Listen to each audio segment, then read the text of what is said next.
నేను చెప్పేది విను. నువ్వు అక్కడికి వెళ్ళడం వల్ల ఏ సమస్య తీరిపోదు. నేను చెప్పింది నువ్వు అర్థం చేసుకోవడానికి ప్రయత్నించు ప్రవీణ్. నేను కేవలం ఏం ఆలోచిస్తున్నానంటే నేను గనక అక్కడికి వెళ్ళకపోతే అప్పుడు వాళ్ళు మా అక్కని వదలరు. నేను అక్కడికి వెళ్ళాల్సిందే ప్రవీణ్. బుల్బుల్ గ్యారెంటీ ఏంటి? ఒకవేళ నువ్వు అక్కడికి వెళ్తే అప్పుడు వాళ్ళు మీ అక్కని వదిలేస్తారని గ్యారెంటీ ఏంటి? వాళ్ళ ప్లాన్ అసలు ఇంకేదైనా కూడా ఉండొచ్చు కదా. అయినా వాళ్ళు నిన్నే కిడ్నాప్ చేయాలనుకుంటే వాళ్ళు ప్రజ్ఞావతిని ఎందుకు తీసుకెళ్ళినట్టు? ప్రజ్ఞావతిని కిడ్నాప్ చేసి బదులుగా నిన్ను అడుగుతున్నారు. అసలు దాని అర్థం ఏంటో నాకేం అర్థం కావడం లేదు.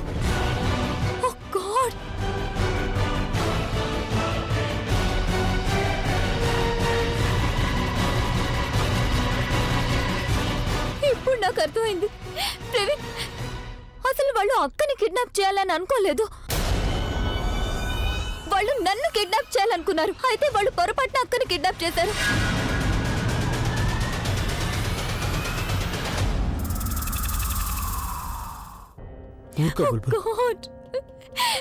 ప్రవీణ్, దాని అర్థం మా అక్క నా మూలంగానే సమస్యలో పడింది. నేను ఏమైనా వెళ్లాల్సిందే. నేను ఎటు పరిస్థితుల్లో అక్కని కాపాడుకుంటాను. ఒకవేళ అక్కకి ఏమైనా అయిందంటే అప్పుడు జీవితాంతం నన్ను నేను క్షమించుకోలేను. బుల్బుల్, నేను చెప్పేది ఎందుకు అర్థం చేసుకోవడం లేదు? This is just not the way. What you mean this is just not the way? తను నా మూలంగా ఎన్ని ప్రాబ్లమ్స్ ఎదుర్కొంది. తనకు ఎప్పుడు సంబంధాలు వచ్చేవి కానీ వాళ్లకు నేను నచ్చేదాన్ని, తను కాదు. నా మూలంగా తనకు ఎన్ని సంబంధాలు చెడిపోయాయి. బయలుదేరి వచ్చిన పెళ్లి వాళ్ళు కూడా వెళ్ళిపోయారు ప్రవీణ్. ఇవాళ ఎప్పుడైతే తన భర్తతో తన ఫ్యామిలీతో సంతోషంగా ఉందో అప్పుడు నా మూలంగా మళ్ళీ ప్రాబ్లం వచ్చింది. దాంతో తన ఫ్యామిలీకి తన హస్బెండ్ కి దూరం అయింది. అయినా ఒకవేళ అమ్మకు తెలిసిందంటే మొత్తం అంతా నా మూలంగానే జరిగిందని. ఎంత కష్టం మీద నేను తన నమ్మకాన్ని గెలుచుకున్నాను. నేను తన నమ్మకాన్ని మళ్ళీ పోగొట్టుకోలేను Praveen. I just can't afford to do this. మరి నా సంగతి ఏంటి బుల్బుల్? నేనేమైపోతాను? నేను కూడా నా ప్రేమను కష్టపడి దక్కించుకున్నాను. మరి నువ్వు దాన్ని అంత తేలిగ్గా కోల్పోవడానికి సిద్ధంగా ఉన్నావా? అది నాకు చెప్పు ప్రవీణ్. ఇప్పుడు నేను దాని గురించి ఆలోచించడం లేదు. నేను కేవలం ఒకటే ఆలోచిస్తున్నాను. నేను ఎలాగైనా మా అక్క దగ్గరికి వెళ్ళాలి. నేను తన్ను ఆ సమస్య నుంచి బయటపడేయాలి. ప్లీజ్ నన్ను వెళ్ళనివ్వు ప్రవీణ్. బుల్బుల్, అభి నువ్వేం మాట్లాడవే? కాస్త నువ్వేనా తనకు చెప్పు. తన లైఫ్ ని రిస్క్ లో పడేసుకుంటే దానికేం సొల్యూషన్ దొరుకుతుంది? బుల్బుల్ చెప్పేది సరైంది.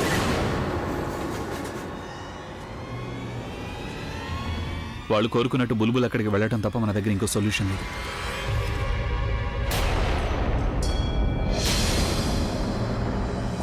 వేరే ఎవరికో కాకపోయినా కనీసం ఈయనకి ఈ విషయం తెలియాలి. ఆయనకి ఇదంతా తెలిసిందంటే ఆయన ఎట్టి పరిస్థితుల్లోనూ బుల్బుల్ని ఇక్కడికి రానివ్వరు. ఆయన గురించి నాకు ఆ మాత్రం అయితే తెలుసు. ఆయన ఇలాంటి తప్పు చెయ్యరు. ఒకవేళ తన ప్రజ్ఞ జీవితాన్ని కాపాడాలనుకుంటే అప్పుడు తన లైఫ్ని సాక్రిఫైస్ చేయక తప్పదు.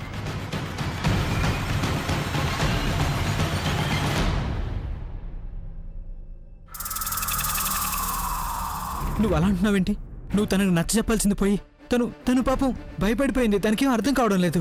నువ్వు ఎదురు తన్నే సమర్థిస్తున్నావా? ప్రవీణ్, ఆయన నన్నేమీ సమర్థించడం లేదు. ఆయన నా సరైన నిర్ణయాన్ని సమర్థిస్తున్నారు. ఇది తప్ప ఇప్పుడు వేరే ఏ ఆప్షన్ లేదని ఆయనకు అర్థమైంది. ప్లీజ్ నువ్వు నన్ను అర్థం చేసుకోవడానికి ప్రయత్నించు. నేను అక్కడికి వెళ్ళాలి. బుల్బుల్, మీరు ఎందుకు అర్థం చేసుకోవడం లేదు?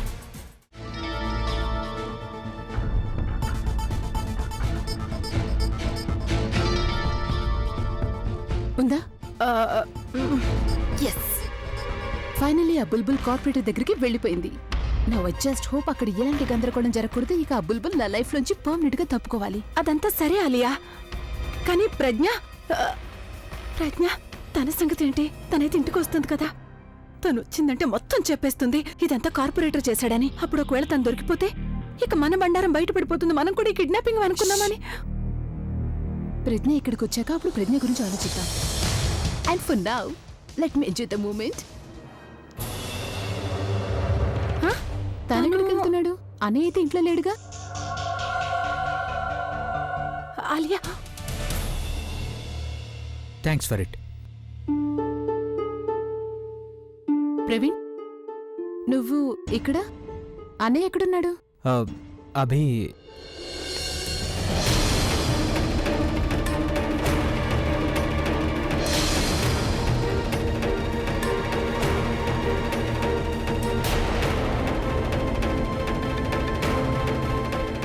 ఈ బుల్బుల్ ఇక్కడేం చేస్తుంది? ఐ మీన్ తను అలా ఎందుకు నిద్రపోతుంది? Is she all right? Alia అది తను నిద్రపోవడం లేదు, స్పృహలో లేదు. స్ప్రోలో ఎందుకు లేదు అంటే ఎలా? వదినాది కిడ్నాపర్స్ ఫోన్ చేశారు, అలాగే వాళ్ళు ప్రజ్ఞావతిని వదిలేస్తామన్నారు, కానీ అందుకు బదులు బుల్బుల్ కావాలని డిమాండ్ చేశారు. అవును, అదంతా మాకు తెలుసు. ఆ తర్వాత సంగతి చెప్పు. మీకు తెలుసా ఎలా? నా ఉద్దేశం అది నువ్వెంతకు ముందే చెప్పావు కదా, అదే కిడ్నాపర్స్ ఫోన్ చేస్తారన్నప్పుడు అదంతా వైశాలి వదిన, నువ్వెందుకు కన్ఫ్యూజ్ చేస్తున్నావు పాపం? నువ్వు మాట్లాడుకో, నన్ను మాట్లాడివ్వు. ప్రవీణ్ ఏమన్నారు వాళ్ళు? ప్రజ్ఞావదనకి బదులుగా బుల్బుల్ని రమ్మన్నారా వాళ్ళు? అవునాలియా, అలా కిడ్నాపర్స్ ఫోన్ చేశారు. అయితే బుల్బుల్ ఆ విషయాలన్నీ వింది. తన మొండితనం ఎలాంటిదో నీకు తెలుసుగా. తను వెళ్తానని మొండి పట్టింది. అభి నేను అబియస్లీ వద్దన్నాం. తను ఒప్పుకోపోవడంతో అప్పుడు అభి నీళ్ళల్లో నిద్రమాతలు కల్పించాడు. దాంతో తను నిద్రపోయింది. తనకు బదులుగా అభి స్వయంగా వెళ్ళాడు. అన్నయ్య ఎక్కడికి వెళ్ళాడంటే మరి తను ఆ కిడ్నాపర్స్ ని పట్టుకుంటాడేమో. ఆలియా, ఏం ఆలోచిస్తున్నావు? అన్నయ్య గురించి. నువ్వు అన్నయ్యని అలా ఇలా ఒంటరిగా వెళ్ళనిచ్చో ప్రవీణ్. నీకు తెలుసా ఎంత రిస్కీనో అన్నయ్య ఎక్కడికి వెళ్ళటం, ఎంత టెన్షన్ తను అక్కడికి వెళ్ళటం. నువ్వు అన్నయ్యని ఆలియా, ఒంటరిగా ఎలా రిలాక్స్, నాకు వెళ్ళనిచ్చో? అభి గురించి తెలుసు కదా. నేను అభితో మాట్లాడాను. ఒకవేళ అక్కడ కనుక ఏదైనా ప్రాబ్లం వస్తే అప్పుడు తను నాకు కాల్ చేస్తా అన్నాడు. ఇన్ఫాక్ట్ నేను అక్కడ లోకల్ పోలీసులు కూడా ఇన్ఫార్మ్ చేశాను. వాళ్ళు అభి దగ్గరికి చేరుకునే ఉంటారు. నువ్వేం టెన్షన్ పడక, అలాంటిది ఏమైనా జరిగితే నేను నీకు చెప్తాను. సరే.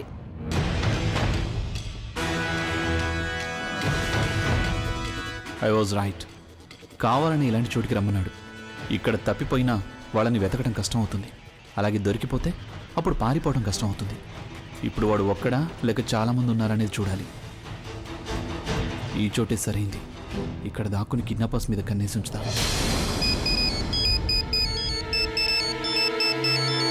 అతని ఫోనే, కానీ ఎలా ఎత్తను? ఒకవేళ వాడు నా గొంతు విన్నాడంటే అప్పుడు వాడికి ఏదో తేడా జరిగిందని అర్థమవుతుంది.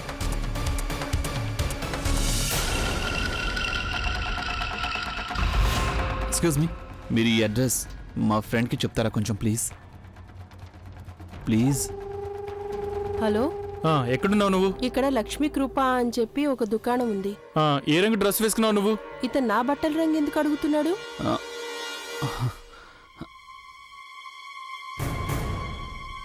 ఆ అమ్మాయి. ఆ అమ్మాయి ఏంటి? బట్టలు బ్లూ కలర్ లో ఉన్న డ్రెస్. సరే, నువ్వు అక్కడే ఉండి మేము వస్తున్నాం. ఏంటి? Thank you. అది యాక్చువల్లీ ఏంటంటే ఇవాళ వ్యాలంటైన్స్ డే కదా. ఆ అమ్మాయి ఉంది కదా, తను నాకు ఫ్రెండ్కి గర్ల్ ఫ్రెండ్. నా ఫ్రెండ్ తనను సర్ప్రైజ్ చేయాలనుకుంటున్నాడు. తనకి ఇక్కడ అడ్రస్ ఏం తెలీదు. Thank you.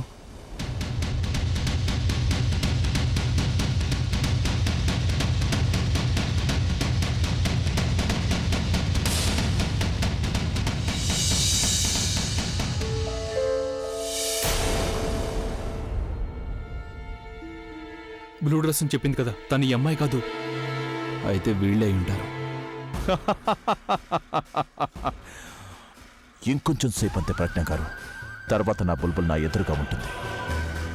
ఈ వ్యాలంటైన్ రోజున నాకింత అందమైన గిఫ్ట్ దొరుకుతుందని నేను కల్లో కూడా ఊహించలేదు. నా బుల్బుల్ నా దగ్గరికి రాబోతుంది. ఒక్కసారి తను నా చేతుల్లోకి వస్తే, నా దగ్గరికి వస్తే నేనేం చేయాలో అప్పుడు ఆలోచిస్తాను. నా మనుషులకు బుల్బుల్ కనిపించినట్టుంది. హలో, బుల్బుల్ కనిపించిందా? నిన్ను ఫోన్ చేయొద్దని చెప్పాను కదా నీకో. నీకంటే పెద్ద పిచ్చోడిని నేను ఈ రోజు వరకు చూడలేదు నా లైఫ్ లో. అలా కళ్ళకంటూ ఉంటూ లైఫ్ లో నువ్వేం చేయలేవు. నువ్వనే దానికి అర్థం ఏంటా? నువ్వు ఏ లెక్క ప్రకారం అయితే వెళ్తున్నావో దాంతో నీ లవ్ లైఫ్ అయితే అంతమైపోతుంది. అలాగే నీ లైఫ్ లైన్ కూడా అతి త్వరలో ఫుల్ స్టాప్ పడబోతోంది.